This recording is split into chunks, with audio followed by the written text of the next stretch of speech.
Hello, my name is Mark Goodacre. I'm sitting outside Duke University Chapel. A question that came up in my class this week is, did Jesus have a house in Capernaum?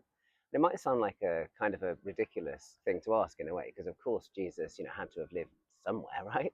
He didn't live out in the open air. Did he live out in a tent, something like that? The reason why people think that Jesus didn't have a house is because they've read that verse in Matthew and in Luke, where Jesus says, "Foxes have their holes, the birds of the air have their nests, but the Son of Man has nowhere to lay his head."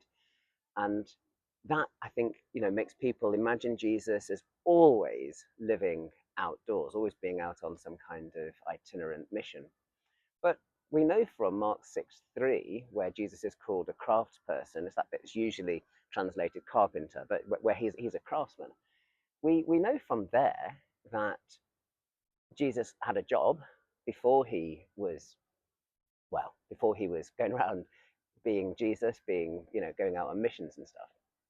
And so, where did he live then? Are we imagining that he lived with the family in Nazareth at the family home and only went out on mission once he got to Capernaum? That seems unlikely to me.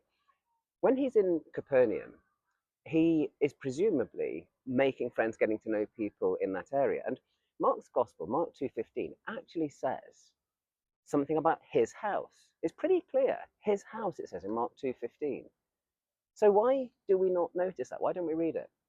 One reason is that when Luke rewrites this, it's the calling of Levi, son of Alphaeus. And when Luke rewrites this calling of Levi, he has Jesus going to Levi's house. So Luke seems to interpret Mark's his house as being Levi's. But I think that's not what Mark intended, because in Mark's Gospel, Jesus has just said, "Follow me." He's just going to a party. So I think this party is taking place in Jesus' house.